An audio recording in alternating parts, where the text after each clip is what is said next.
তোমরা অনেকেই আমার কাছে ড্রিল সম্বন্ধে জানতে চেয়েছো, আমি কি ড্রিল ইউজ করি সেটাও জানতে চেয়েছো। তো এখানে দেখো আমি আজকে যে ড্রিলটা ইউজ করি সাধারণত মানে বেসিক যে ড্রিলটা সেটা শেয়ার করছি। তো এখানে দেখো এটার একটা মোটর টাইপের থাকে এবং তার সাথে একটা 2 পিন লাগানো থাকে। তো এখানে এটা 2 পিনের সিস্টেম থাকে, আর একটা থাকে এই পেনের মতন, এটা হচ্ছে একটা পিন যেটা তোমার ওই মোটরের মধ্যে আটকানো হয়। আর এটা হচ্ছে অন অফের একটা বাটন থাকে অন অফ করার জন্য, এবং 2 পিনটাকে যদি আমরা প্লাগ পয়েন্টে গুঁজি তো এরপরে এখানে দেখো ল্যাম্পের একটা আলো জ্বলছে। আর এই যে এখান থেকে অন অফের মানে রেগুলেটর থাকে, যেমন আমরা ফ্যানে জ্বালাই রেগুলেটর অন অফ করার বা স্পিড বাড়ানো কমানোর, ঠিক এক্স্যাক্টলি স্পিড বাড়ানো কমানোর কাজটা এই নিচের মোটরের চাকতিটা করে। আর এই যে সুইচটা লাল বাটনটা যেটা পেনের মধ্যে, এটা অন অফ করলে এটা ঘুরতে থাকে। তো দেখতেই পাচ্ছ খুবই ইজি জিনিসটা। আর আমার এখানে স্যান্ড বিডস লাগানো রয়েছে যেটা দিয়ে আমি সব সময় কাজ করি। তো একটু কথা বলতে তোমাদের কাছে চাই যে অনেকেই এসে খুব ভুল মন্তব্য কিছু কিছু করো যে স্যান্ড বিডস দিয়ে কেন করছো। দেখো সাধারণত স্যান্ড বিডস দিয়ে এক একজনের করার প্রসেস এক এক রকম হয়, কেউ স্যান্ড বিডস দিয়ে ফুল কাজ করে, কেউ আবার বিভিন্ন রকম বিডস ইউজ করে। তো সেগুলো যার যার নিজের কাজ। আর ভালো মন্তব্য যদি না করতে পারো ভুলটা এসে বেকার বলে লাভ নেই।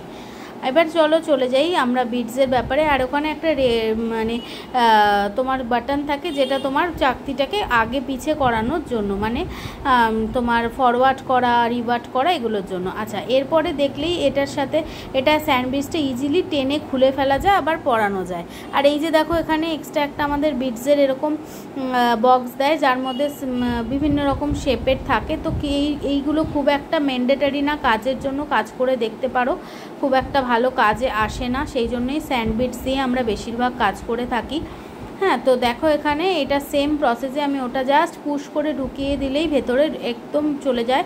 আর এই যে একদম স্পিড বাড়ানো কমানো সেম যায়, বাট খুব একটা এই কিউটিক্যাল বিডসটা কাজে লাগে না, মানে খুব একটা ভালো হয় না এই যে বক্সের মধ্যে যেগুলো দেয়। আর এই যে বিডসটা স্যান্ড বিডসটা লাগাচ্ছি এটাই স্পেশালি কাজে লাগে, এবং এটা দিয়েই তোমরা সব কাজ করতে পারলে সব জিনিস দিয়েই কাজ করা যায়। আর এই যে হলো দেখানো। তো তোমরা অনেকেই আমার কাছে ড্রিল মেশিন সম্বন্ধে জানতে চেয়েছিলে কোনটা ভালো।